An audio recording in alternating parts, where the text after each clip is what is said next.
An object B is on a horizontal surface. Two forces act on B in this horizontal plane. A vector diagram for these two forces is shown to scale. Okay, so that's an important thing. The diagram is shown to scale. It means the length of the vectors here does actually correspond to their magnitude. So whatever the length is, this one means 2.5 Newton, and likewise for 7.5 Newton the length would be according to the same scale. So the diagram is shown to scale. That's an important thing. A force of 7 Newton towards north and a force of 2.5 Newton from 30° north of east act on B. The mass of B is 750 grams. Okay. On figure 1.1, draw an arrow to show the proximate direction of the resultant of these two forces.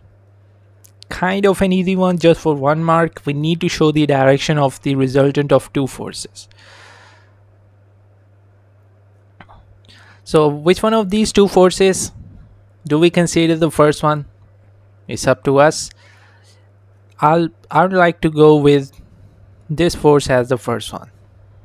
So this is the first force, and this is eventually the second force. Now the vector triangle method says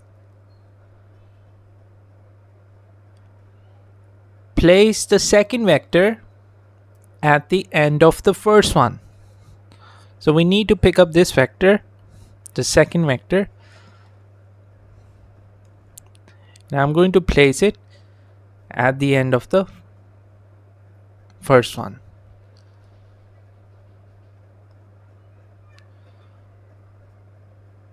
So we have this much, and we need to place it at the end of the first one.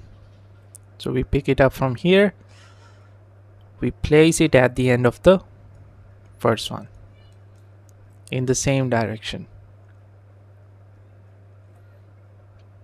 So this is now the second vector, 2.5 Newton. Second vector placed at the end of the first one. What is the final step? Starting point joins the end point.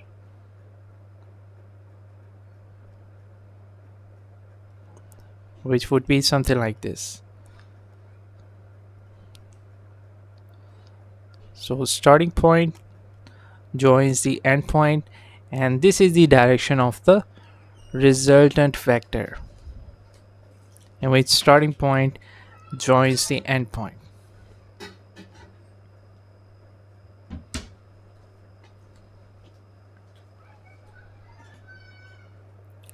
So the direction is kind of west of north.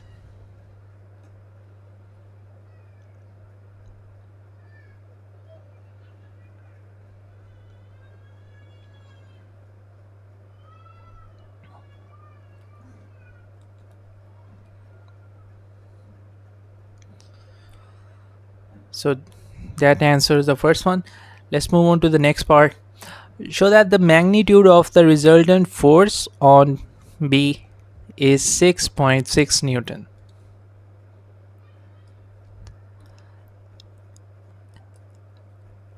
And also, it was given in the question the diagram is on scale. So we can use the same thing. If the diagram is on scale, then the length of this resultant vector would correspond to the magnitude. So let's do it this way. The scale was how many newtons correspond to how many centimeters. So what we need to do is, you'll be able to do it better. What you have to do is measure length of any of the first two vectors, so we can get to know the scale. So could you measure the length of 2.5 Newton vector And let me know how many centimeter the length is.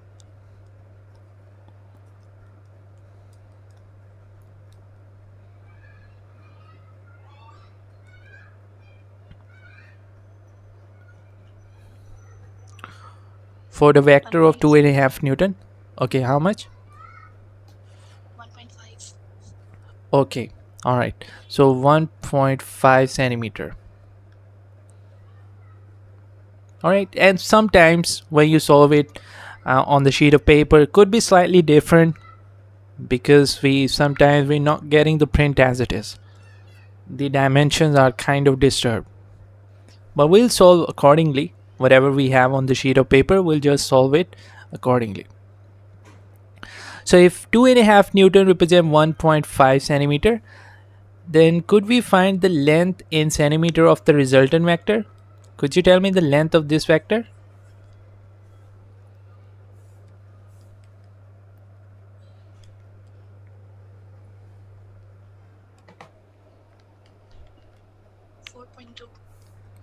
Okay, so this one is 4 point. I don't need to write centimeter here. 4.2 centimeter would correspond to x Newton. And then we can cross multiply, and x equals to, if we cross multiply, 4.2 times 2.5 divided by 1.5. Just do it on the calculator.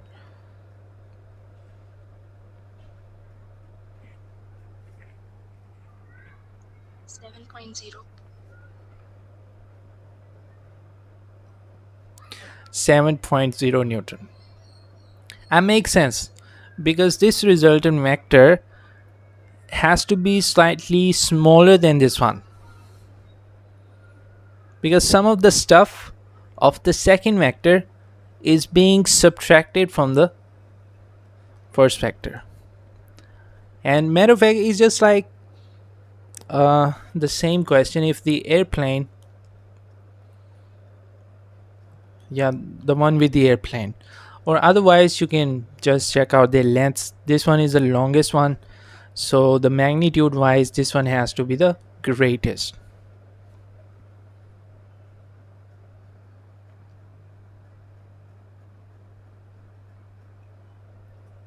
So we had to show the magnitude of the resultant force B is 6.6, but like I said, whenever we print it on the sheet of paper, the dimensions are kind of changed. So on actual sheet of paper, it would have been actually 6.6.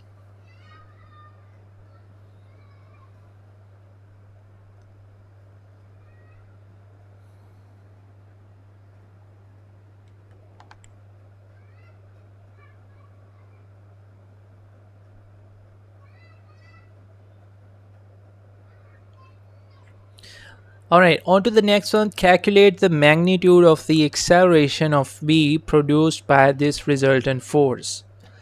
Shall we write down the formula of the acceleration? Resultant force equals mass times acceleration, thereby acceleration equals to resultant force over mass. And what is the resultant force? I think we can use the same value, 6.6. It should have been 6.6 if we were using the same sheet of paper. So we're going with 6.6. So 6.6, the resultant force, divided by the mass in kilograms. So 750 grams in kilograms would be 0.750 kg.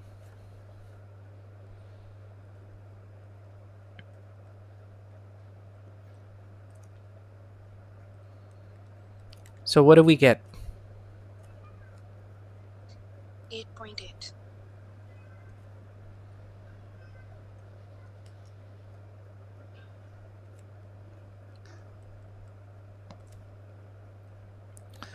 We can leave the answer to 2SF, 8.8 meter per second square, according to this value. And then we have the last one, determine the angle between the direction of the acceleration and the direction of 7.5 Newton force. Now this is a tricky, is an easy question but just deceptive one. We need to find the angle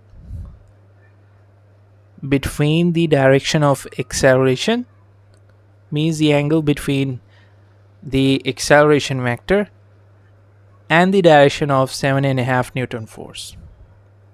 But the question is, we do have this force on the vector diagram, but how do we know what is the direction of the acceleration? And especially from the vector diagram, vector triangle. On this diagram, how do we know what is the direction of the acceleration? So any idea about it?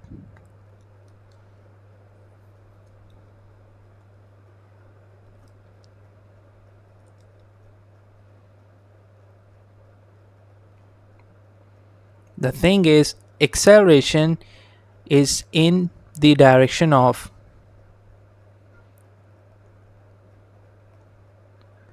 F resultant, the resultant force. Whatever the direction of the resultant force is, the direction of acceleration would also be the same. So what I need to find is the angle between the resultant force and 7.5 Newton force. So which one was the resultant force? This one. And the angle between this and this vector is going to be this one. So what do we need? We need the protractor. And could you find me the angle for this one?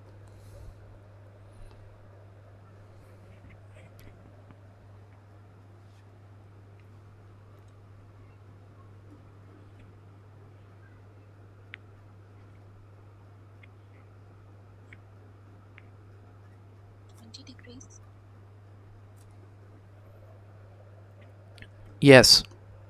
So anything between 17 to 21 degrees is acceptable.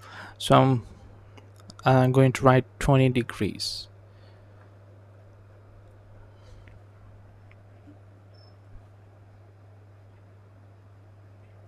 So this is what we have for the first question.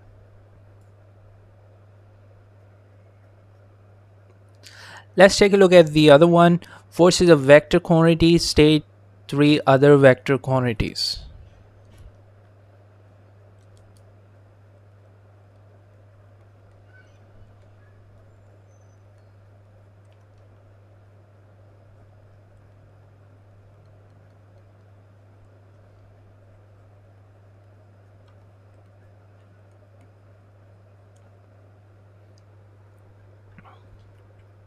Three coplanar forces, X, Y, and Z, act on an object.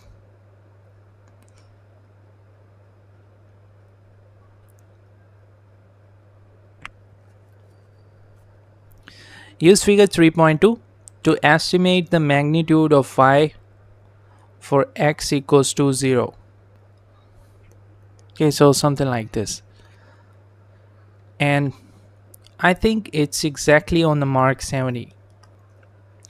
Alright, what do we have then? State and explain the value of theta for X equals to 0. We know this thing, that the object remains in equilibrium. So the values of forces are adjusted in such a way that the object remains in equilibrium. What does that mean? Indirectly, it means the resultant force on the object should be 0. If the object remains in equilibrium, it means the resultant force on the object should be 0. In our condition, in our situation, one of the force is not even there. So we are left with two forces. And these two forces would be arranged in such a way that the resultant of these two forces should be 0. And we're not changing the direction of the force z. We have to change the angle of force y. So what should be the angle of force y? Think about it. What should be the angle of force y in such a way that the resultant force is 0? What is the only possible way to align the force y in such a way that it can cancel out force z? Should I say at this stage, in this orientation, the force y would be able to cancel out force z? And what is the angle then? 90 degrees. So the angle in that case would be 90 degrees.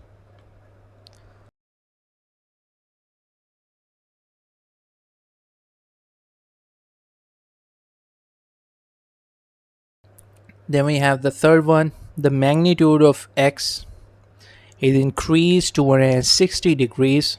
160 Newton. Use resolution of forces to calculate the value of the angle theta. Okay, so that's an interesting one. So now the force x joins the party. It is also included on the vector diagram, and we need to calculate the value of the angle theta. And matter of fact, they have made it easy for you. They are saying you have to use the vector resolution. Now I'm going to break down that force into horizontal and vertical components. So the value of the force x now is 160 Newton. The direction of the force is just the same. X is towards left side or towards west.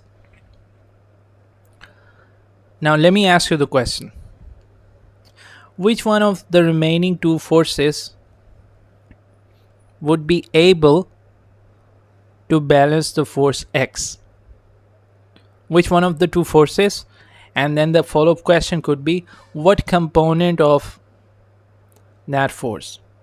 So which one force is going to balance force x? Is it going to be y? Is it going to be z? Very good. It's going to be the force y. Then let me ask you the follow-up question. What component of force y? And let me draw the components also. One of the component of force y would be here. The other component of force y would be here.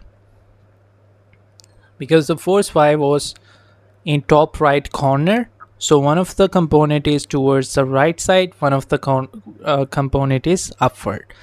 What do we call this component? Y cos theta or y sin theta? And this one would be called as y sin theta.